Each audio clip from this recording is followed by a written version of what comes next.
ಕೇಳ್ತಾ ಇದ್ದೀರಾ ಭಕ್ತಿ ಸ್ಟುಡಿಯೋ ರೇಡಿಯೋ ಸಿಟಿ 91.1 ಅಲ್ಲಿ ಆರ್ಜೆ ನಿಖಿತಾ ಜೊತೆ. ನವರಾತ್ರಿಯಲ್ಲಿ ಏನು ಮಾತಾಡಬೇಕು ಅಂತ ಹೇಳೋದಕ್ಕೆ ಹೋದಾಗ ನನ್ನ ಮನಸ್ಸಿಗೆ ಎರಡನೇ ವಿಚಾರವಿಲ್ಲದೆ, ಸೆಕೆಂಡ್ ಥಾಟ್ ಇಲ್ಲದೆ ಅಂತ ಹೇಳ್ತೀವಿ ಅಲ್ವಾ, ಮನಸ್ಸಿಗೆ ಬಂದಿದ್ದು ದಶಮಹಾವಿದ್ಯೆ. ದಶಮಹಾವಿದ್ಯೆ ಒಂದು ಅಗಾಧವಾಗಿರುವಂತಹ ವಿಚಾರ. ಆದರೆ ಹೀಗೊಂದು ವಿಚಾರವಿದೆ, ಹೀಗೆ ಮಹಾವಿದ್ಯೆ ಇದೆ, ಹೀಗೆ ದೇವಿಯ ಆರಾಧನೆ ನಡೆಯುತ್ತೆ ಅಂತ ಹೇಳಿ ತಿಳಿಸಿಕೊಡುವಂತಹ ಪ್ರಯತ್ನ. ಒಂದು ಮಾತು ನಾನು ಹೇಳ್ತಾ ಇದ್ದೀನಿ, ದಶಮಹಾವಿದ್ಯೆ ಇದರಲ್ಲಿ ಈಜಿದಷ್ಟು ಆಳವಿದೆ ಅಂತ ನಮಗೆ ಗೊತ್ತಾಗುತ್ತೆ. ಇದೊಂದು ದೊಡ್ಡ ಸಾಗರದಂತೆ. ಮತ್ತು ಇದರಲ್ಲಿ ಏನೇ ಆರಾಧನೆ, ಇದರಲ್ಲಿ ಏನೇ ಆರಾಧನೆ, ಉಪಾಸನೆ ಏನಾದರೂ ಮಾಡಬೇಕು ಅಂತ ಹೇಳಿದ್ರು ಗುರುವಿನ ಮುಖೇನ ಆಗಬೇಕು, ಗುರುವಿನಿಂದ ದೀಕ್ಷೆ ಪಡೆದಿರಬೇಕು, ಗುರುವಿನ ಮಾರ್ಗದರ್ಶನ ತುಂಬ ಮುಖ್ಯವಾಗಿರುವಂಥದ್ದು.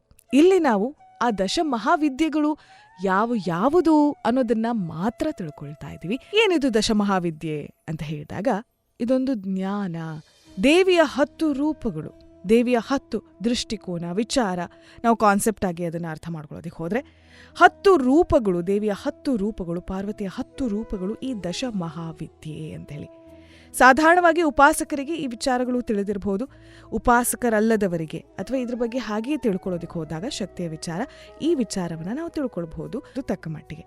ಇದರ ಹಿಂದಿನ ಕಥೆ ಏನು, ಹೇಗೆ ಈ 10 ರೂಪಗಳು ಮೂಡಿ ಬಂತು ಅಂತ ಹೇಳಿದಾಗ, ದಕ್ಷ ಪ್ರಜಾಪತಿ ಗೊತ್ತು, ಆತನ ಮಗಳು ಸತಿಯ ಬಗ್ಗೆಯೂ ಕೂಡ ನಮಗೆ ಗೊತ್ತು. ದಕ್ಷ ಪ್ರಜಾಪತಿ ಒಂದು ಮಹಾ ಯಜ್ಞವನ್ನು ಆಯೋಜಿಸ್ತಾನಂತೆ, ಎಲ್ಲರನ್ನ ಕರೀತಾನೆ.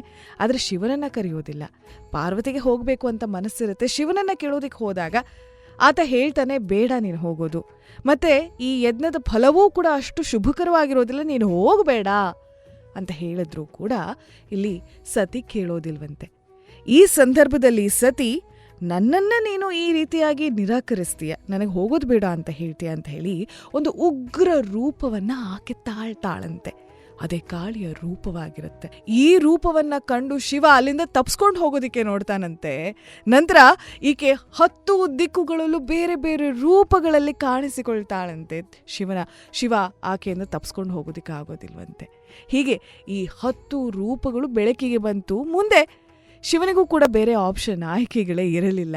ಮುಂದೆ ಆಕೆ ಯಜ್ಞಕ್ಕೆ ಹೋಗ್ತಾಳೆ. ದಕ್ಷ ಪ್ರಜಾಪತಿ ಆಯೋಜಿಸಿರುವಂಥದ್ದು ಮುಂದಿನ ಕಥೆ ನಿಮಗೆ ಗೊತ್ತೇ ಇದೆ. ಅಲ್ಲಿ ಆಕೆ ಯಜ್ಞಕುಂಡಕ್ಕೆ ಹಾರೋದಕ್ಕೆ ಹೋಗ್ತಾಳೆ. ಶಿವನಂತರ ಬರ್ತಾನೆ, ತಾಂಡವವಾಡ್ತಾನೆ. 52 ಶಕ್ತಿ ಪೀಠಗಳು ಬರುತ್ತೆ. ಈಕೆಯ ಶರೀರದ ಹಲವು ಭಾಗಗಳು ಒಂದೊಂದು ದಿಕ್ಕಿನಲ್ಲಿ ಬಿದ್ದು ಅಲ್ವಾ. ಈ ಎಲ್ಲ ಕಥೆಗಳು ನಮಗೆ ಗೊತ್ತೇ ಇದೆ. ಈ 10 ರೂಪಗಳು ಆ ಉಗ್ರ ರೂಪವನ್ನ ತಾಳಿ 10 ದಿಕ್ಕುಗಳಲ್ಲಿ ಕಾಣಿಸಿಕೊಂಡ್ಲಲ್ಲ, ಈ ದೃಷ್ಟಿಕೋನ, ಈ ರೂಪ, ಒಂದೊಂದು ರೂಪವು ಕೂಡ ಮಹಾವಿದ್ಯೆಯಾಗಿ ಬಂತು.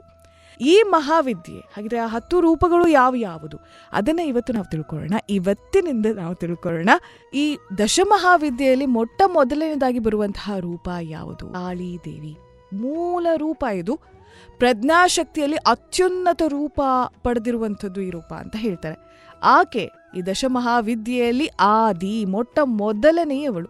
ಸಮಯ, ಸ್ಥಳ, ಪ್ಲೇಸ್ ಅಂಡ್ ಮ್ಯಾಟರ್ ಅಂತ ನಾವೇನು ಹೇಳ್ತೀವಿ, ಇವೆಲ್ಲವನ್ನ ಮೀರಿರುವಂಥವಳು ಈಕೆ.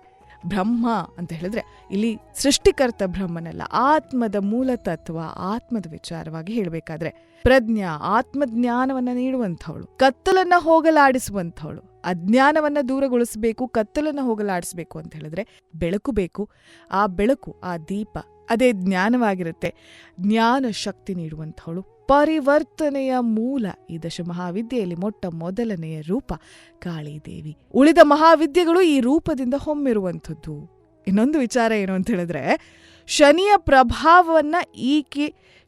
ಪ್ರಭಾವ ಏನಿದೆ ಈಕೆಯ ಹಿಡಿತದಲ್ಲಿರುವಂಥದ್ದಂತೆ ನೋಡಿ. ಹೀಗೆ ದಶಮಹಾವಿದ್ಯೆಯಲ್ಲಿ ಮೊಟ್ಟ ಮೊದಲನೆಯ ರೂಪ ಅಂತ ಹೇಳಿದ್ರೆ ಕಾಳಿದೇವಿಯ ರೂಪ. ಕೇಳ್ತಾ ಇದ್ದೀರಾ ಭಕ್ತಿ ಸ್ಟುಡಿಯೋ ರೇಡಿಯೋ ಸಿಟಿ 91.1 ಅಲ್ಲಿ ಆರ್ಜೆ ನಿಖಿತಾ ಜೊತೆ.